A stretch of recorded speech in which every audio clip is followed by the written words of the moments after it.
کل ہم نے غزوہ احزاب کے متعلق شروع کیا تھا۔ غزوہ احزاب کو غزوہ خندق بھی کہتے ہیں۔ غزوہ خندق یا غزوہ احزاب کا پس منظر یہ ہے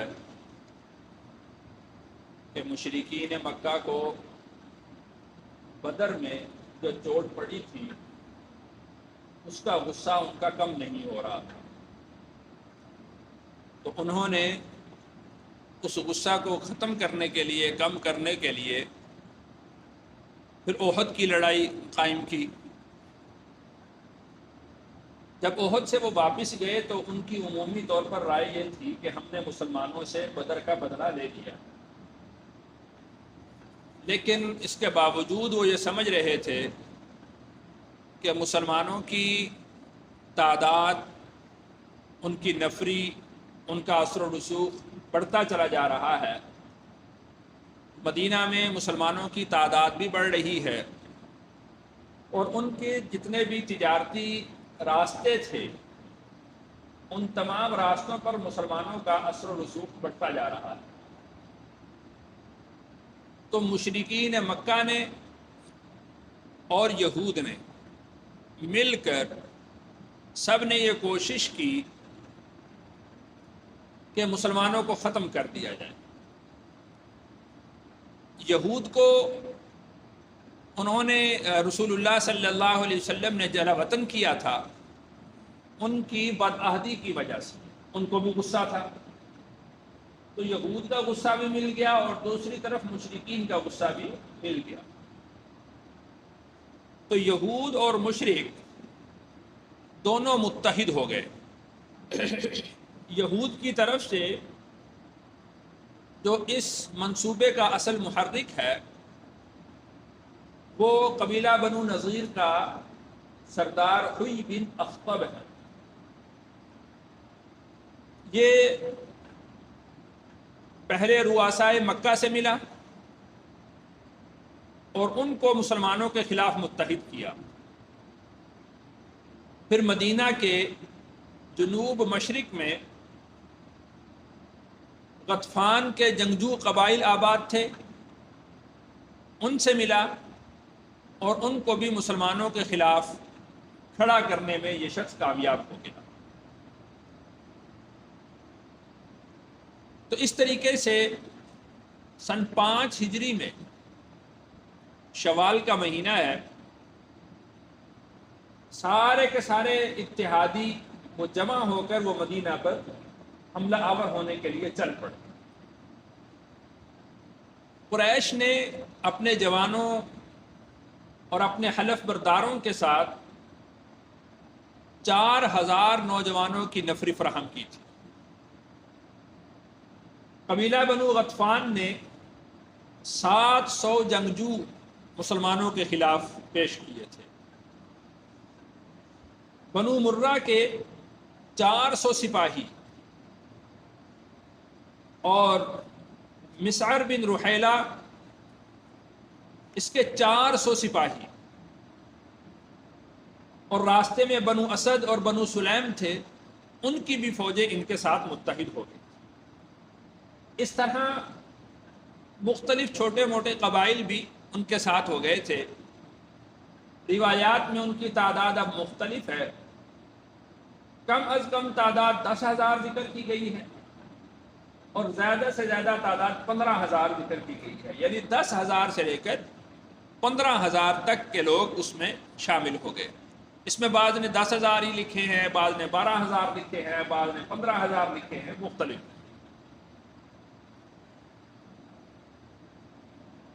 اب پوری اس جنگ کی عمومی طور پر جو سربراہی تھی وہ ابو سفیان بن حرب کے پاس تھی۔ اب مدینہ منورہ کے جو چاروں اطراف تھے، چاروں اطراف میں رسول اللہ صلی اللہ علیہ وسلم نے جب ان کا جائزہ لیا تو ایک طرف سے باغوں کی دیواریں تھیں، وہاں سے بھی وہ حملہ آور نہیں ہو سکتے تھے۔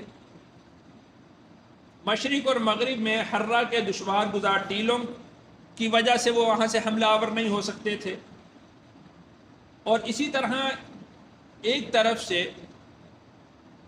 گھر تھے، بڑی بڑی حویلیاں تھیں، اور ان کی بلند و بالا دیواریں تھیں، وہاں سے بھی وہ حملہ آور نہیں ہو سکتے تھے۔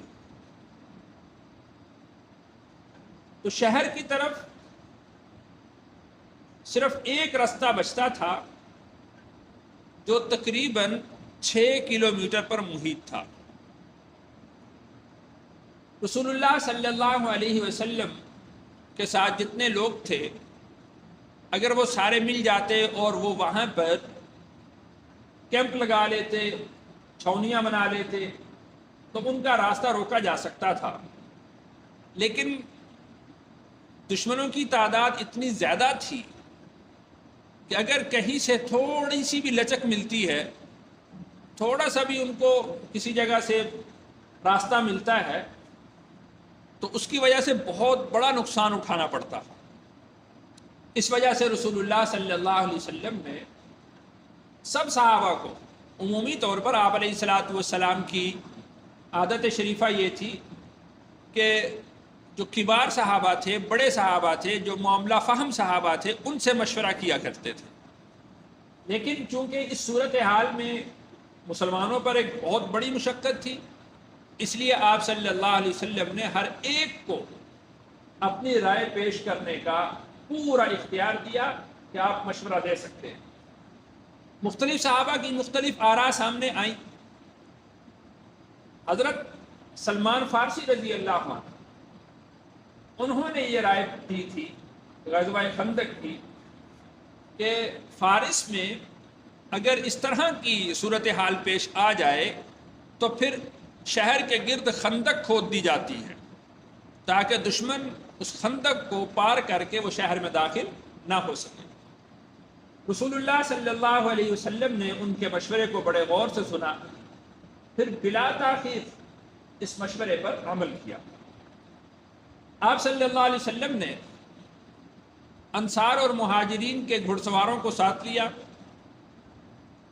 اور مدینہ کے آس پاس جہاں جہاں سے راستے خالی تھے یا جہاں سے دشمن کے داخل ہونے کا اندیشہ تھا، ان جگہوں کا پورا جائزہ لیا، نقشہ تیار کیا، اور اس نقشہ کے تیار کرنے کے بعد دیکھا گیا کہ یہاں پر خندق کھودی جا سکتی ہے یا نہیں۔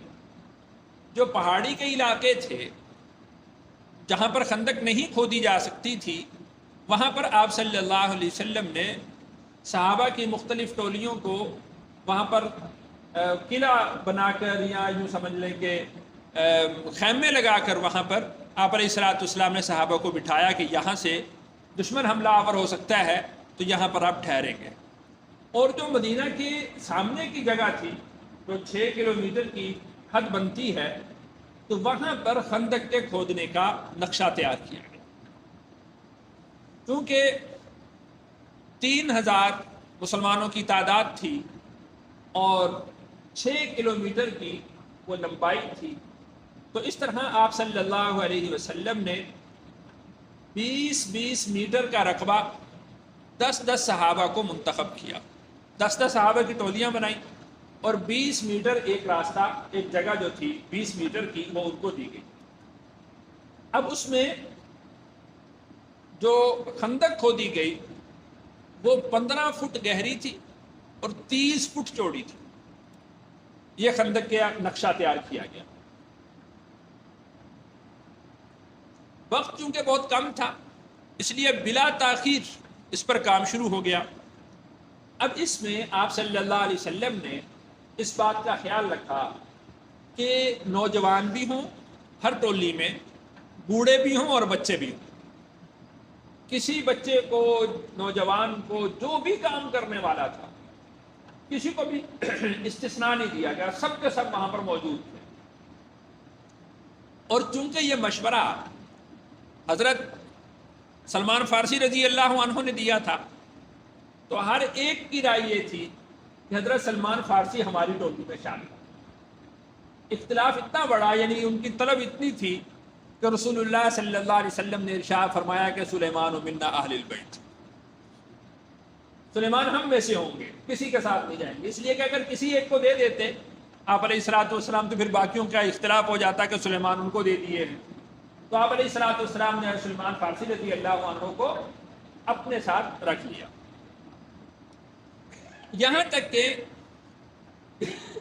بوڑھے صحابہ، بچے صحابہ، ان کا کام یہ تھا کہ نوجوان وہ کھدائی کریں گے اور بوڑھے اور بچے وہاں سے مٹی اٹھا کر اطراف میں طے لگائیں گے اس کی۔